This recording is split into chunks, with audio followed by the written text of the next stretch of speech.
എല്ലാരും എത്തി. ചർച്ച തുടങ്ങിയിട്ട് നേരം കുറയായി. നന്ദേട്ടന്റെ ട്രെയിൻ ലേറ്റ് ആയി പോയി. മിനിസ്റ്ററുടെ കോൺഫറൻസ് ഒഴിവാക്കി ഇടുക്കിയിടാൻ വിസിറ്റ് വേണ്ടെന്ന് വെച്ചോ. അളിയന്റെ ഒരു പ്രശ്നമല്ലേ? നന്ദമാരി ഇരിക്കൂ. അപ്പോഴേ നന്ദ, നമുക്കാർക്കും ദീപുവിന്റെ കല്യാണക്കാര്യത്തിൽ വേണ്ടത്ര ശ്രദ്ധിക്കാൻ കഴിഞ്ഞില്ല. ജാതകപ്രകാരം ഈ വൃശ്ചികത്തിന് മുമ്പ് കല്യാണം നടന്നില്ലെങ്കിൽ പിന്നെ അത് 45 വയസ്സ് കഴിഞ്ഞേ നടക്കൂ. ഇതൊക്കെ ഒരു വിശ്വാസമാണല്ലോ. വിശ്വാസമൊന്നും കാര്യമാക്കാനില്ലെന്ന് വിചാരിച്ച് കല്യാണം കഴിച്ചെന്നിരിക്കട്ടെ. പിന്നീട് എന്തെങ്കിലും അനിഷ്ട സംഭവങ്ങൾ ഉണ്ടായാൽ നമ്മുടെ തീരുമാനത്തിൽ നമ്മൾ തന്നെ ഖേദിക്കേണ്ടി വരും. അതിന്റെ ആവശ്യമില്ലല്ലോ. വൃശ്ചികം വരാൻ ഇനിയും 2 മാസമില്ലേ? നമുക്കൊന്ന് ആഞ്ഞു പിടിക്കാം. പോലീസ് അസോസിയേഷന് ഇക്കാര്യത്തിൽ എന്ത് ചെയ്യാൻ പറ്റുമെന്ന് ഞാനൊന്ന് ശ്രമിച്ചു നോക്കട്ടെ. മലപ്പുറം എസ് പിയുടെ മകള് നല്ലൊരു സുന്ദരി കുട്ടി, വെൽ എഡ്യൂക്കേറ്റഡ്. ആണോ? എങ്കിൽ നാളെ തന്നെ അങ്ങോട്ട് പുറപ്പെടാന്നേ.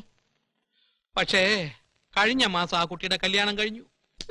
ഞാനൊന്ന് പറയട്ടെ, ഇങ്ങനെ ഒരു മഹാസമ്മേളനത്തിന്റെ ആവശ്യമൊന്നുമില്ല. 45 കഴിഞ്ഞാൽ എനിക്ക് കുഴപ്പമൊന്നുമില്ല. അങ്ങനെയാകുമ്പോ പെണ്ണ് കാണാൻ ഇഷ്ടം പോലെ സമയം കിട്ടുമല്ലോ. ദീപു, നിന്റെ അഭിപ്രായം ഇവിടെ ആരും ചോദിച്ചില്ല. സ്വന്തം കല്യാണക്കാര്യത്തിൽ ഒരാൾക്ക് അയാളെ അഭിപ്രായം പറഞ്ഞൂടെ? ഇത് ഞങ്ങളുടെ കുടുംബകാര്യമാണ്. ആയിക്കോട്ടെ. ഭരണപക്ഷം ഭരിക്കുമ്പോ പ്രതിപക്ഷം ഉണ്ടാൻ പാടില്ലെന്നോ?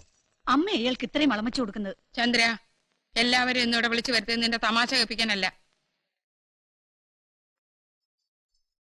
എന്റെ പ്രശ്നം എന്താണെന്നറിയോ? എന്തായാലും പറഞ്ഞോളൂ. ചില കുട്ടികൾക്ക് എന്നെ ഇഷ്ടാവും, ചിലരെ എനിക്കും ഇഷ്ടാവും. പക്ഷെ മറ്റു പല കാരണങ്ങൾ കൊണ്ട് സംഗതി നടക്കില്ല. നമ്മൾ വേണ്ടാന്ന് വെക്കുന്ന കുട്ടികളുടെ ശാപം ഉണ്ടല്ലോ, ആ പാപം എങ്ങനെ തീർക്കും? അറേഞ്ച്ഡ് മാരേജ് ആവുമ്പോ അതൊക്കെ സർവ്വസാധാരണമാണ്. മതം നോക്കണം, ജാതി നോക്കണം, പണം, തറവാട്, പെണ്ണിന്റെ സൗന്ദര്യം, ഒന്നിലും വിട്ടുവീഴ്ച കാണിക്കുന്നില്ല എന്ന് വെച്ചാല്. ഇയാൾ കമ്മ്യൂണിസ്റ്റ് ആണോ? അതെ, CPM ഏരിയ കമ്മിറ്റി മെമ്പറാണ്. ഓഹോ, എങ്കിൽ ചന്ദ്രനും ഈ ചർച്ചയെ പങ്കുകൊള്ളാം. Thank you. ഏതായാലും ഒരു കാര്യം നമ്മൾ തീരുമാനിക്കുന്നു. ഞങ്ങളാണെങ്കിൽ ഞങ്ങളുടെ എല്ലാ കോണ്ടാക്റ്റുകളും ഉപയോഗിക്കുന്നു. നല്ലൊരു അലയൻസ് ശരിയാവുന്നത് വരെ ദീപു കടയിലും പോകുന്നില്ല, മറ്റെവിടെയും പോകുന്നില്ല. ഊർജിതമായ പെണ്ണന്വേഷണം മാത്രം.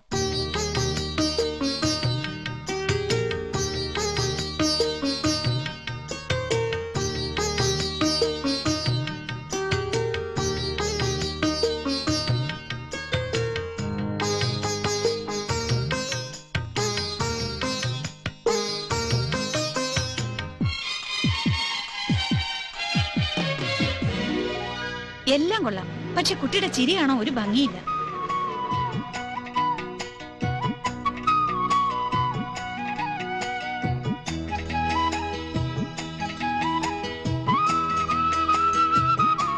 പെണ്ണിനെ കണ്ടാലറിയാം, മഹാവായാടിയാ.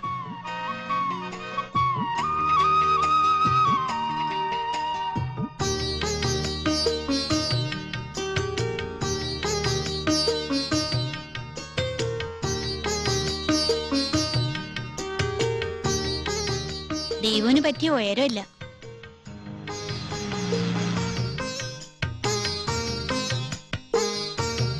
ഇടത്തെ ചെവിയേക്കാളും ഒത്തിരി വലുതാ വലത്തെ ചെവി.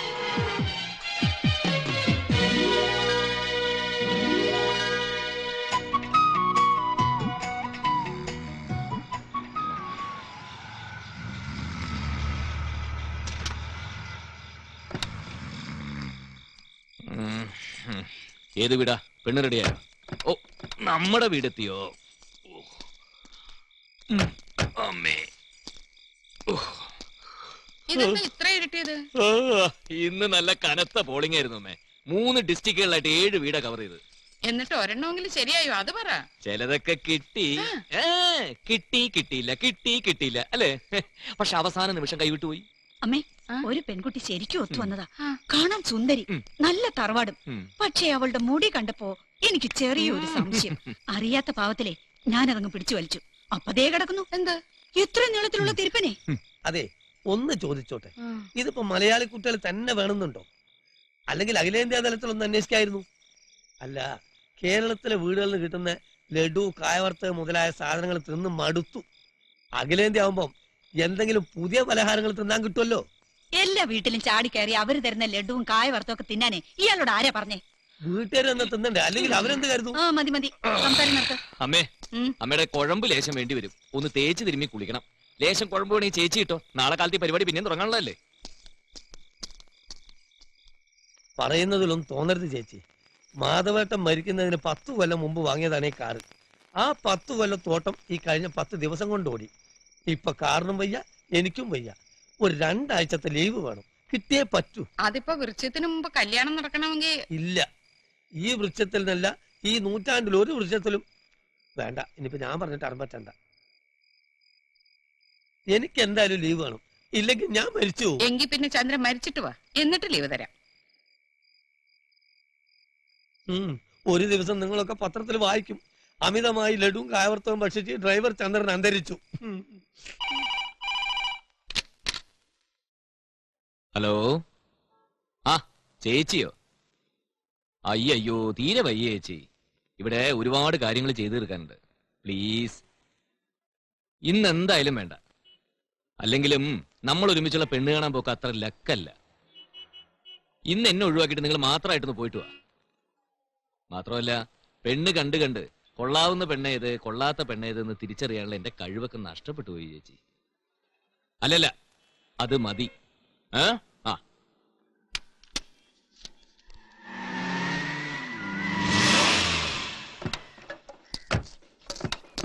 ദീപേട്ടാ, ഓടി വാ, സംഗതി ഒത്തു. എന്താ? ഒന്നിങ്ങോട്ട് അറിയുവാ എന്റെ ദീപു. ആ കമ്പിയൊക്കെ എടുത്ത് അകത്തിട്ടേക്ക്, ഞാൻ ദാ വരുന്നു.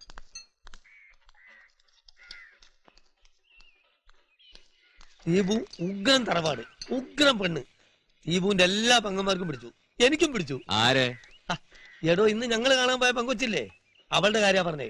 നല്ല നെയ്വേലി ഹലുവ പോലത്തെ പെണ്ണ്. നെയ്വേലി ഹലുവ ഞാൻ ഇതുവരെ കണ്ടിട്ടില്ല. എന്നാൽ ഈ പെണ്ണിനെ കണ്ടാ പിന്നെ നെയ്വേലി ഹലുവ കാണേണ്ട കാര്യമില്ല. നിങ്ങൾ എന്തിനാ ഇങ്ങോട്ട് വന്നത്? കടയിലാരും വേണ്ടേ? ചന്ദ്രേട്ടൻ വന്ന് സംഗതി പറഞ്ഞപ്പോ ഈ കടയിലെ കാര്യത്തൊക്കെ പ്രധാനപ്പെട്ട കാര്യമാണല്ലോ ഈ കാര്യം. പുതിയ പാന്റും ഷർട്ടും കാരണത്തുണ്ട്, ഇവിടെ നിന്ന് മാറ്റുന്നു, കടയിൽ പോയി മാറ്റുന്നു. ഞാനിപ്പോ എങ്ങോട്ടേക്കില്ല. അതല്ല ദീപു, കുട്ടിയുടെ വീട് പുന്നക്കാട്ട. പക്ഷെ അച്ഛന്റെ അമ്മയുടെയും കൂടെ ഇപ്പൊ ആ കുട്ടി ടൗണിൽ ഷോപ്പിങ്ങിന് വന്നിട്ടുണ്ട്. ഇവിടെ രമേശ നോക്കി നിൽക്കുന്ന ആ പാന്റ് ഷർട്ട് എടുത്ത് കൊടുക്കടാ. പുതിയ ഷൂ വാങ്ങിച്ചിട്ടുണ്ട് ദീപേട്ടാ. പഴയ ഷൂ തീരെ ലക്കില്ലാത്ത, അതിട്ട് 10-20 പെണ്ണ് നോക്കിയിട്ട് ഒന്നും ശരിയായില്ലല്ലോ. അങ്ങനെ ഇപ്പൊ ഓടിച്ചാടിച്ചെന്ന് പെണ്ണ് കാണേണ്ട കാര്യമൊന്നുമില്ല. ദീപേട്ട വിശദമായ പെണ്ണ് കാണൽ പിന്നീടാവാം, ഇപ്പൊ ജസ്റ്റ് ഒന്ന് കാണാം. ഞങ്ങൾക്ക് കണ്ടിട്ട് അഭിപ്രായം പറയാൻ പറ്റുമല്ലോ. അല്ലെങ്കിൽ ഞാൻ വേറൊരു ഐഡിയ പറയട്ടെ. ദീപാണ് ചെക്കൻ അവരറിയണ്ട, അപ്പൊ ഡ്രസ്സും മാറണ്ട, ദൂരെ നിന്നും കാണുക പോരാ. എന്താ? അങ്ങനെയാണെങ്കിൽ ആ ചാവിഞ്ഞോണ്ട വണ്ടി കയറ്.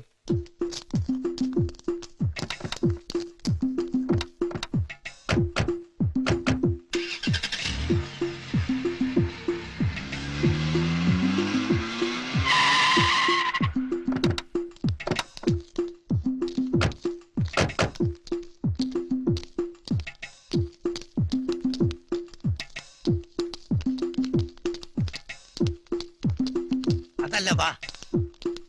അത് തന്നെ.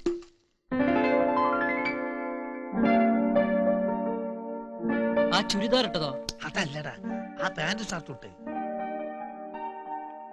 കൊള്ളാം, ആ കുട്ടി കൊള്ളാം അല്ലേ? അതെ, എന്നെ അവര് കാണണ്ട. അങ്ങോട്ട് മാറിയിക്കാം.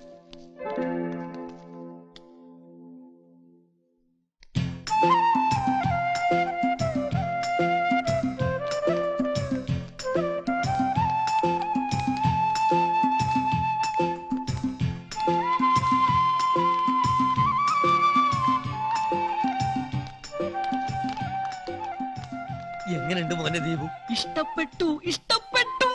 എന്നോടല്ലാതെ ചോദിച്ചേ, എങ്ങനെയുണ്ട്?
വിജയൻ സാറേ, നമ്മള് ദീപുവിന് പെണ്ണൊക്കെ.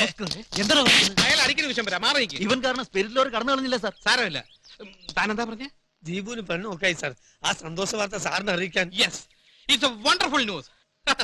സ്പിരിറ്റ് ലോറികൾ ഇനിയും വരും, അപ്പൊ നമുക്ക് പിടിക്കാം. എന്റെ അളിയൻ ദീപുവിന് പെണ്ണ് കിട്ടിയെന്ന വാർത്തയേക്കാൾ വലുതല്ല ആ പോയ സ്പിരിറ്റിലാറേ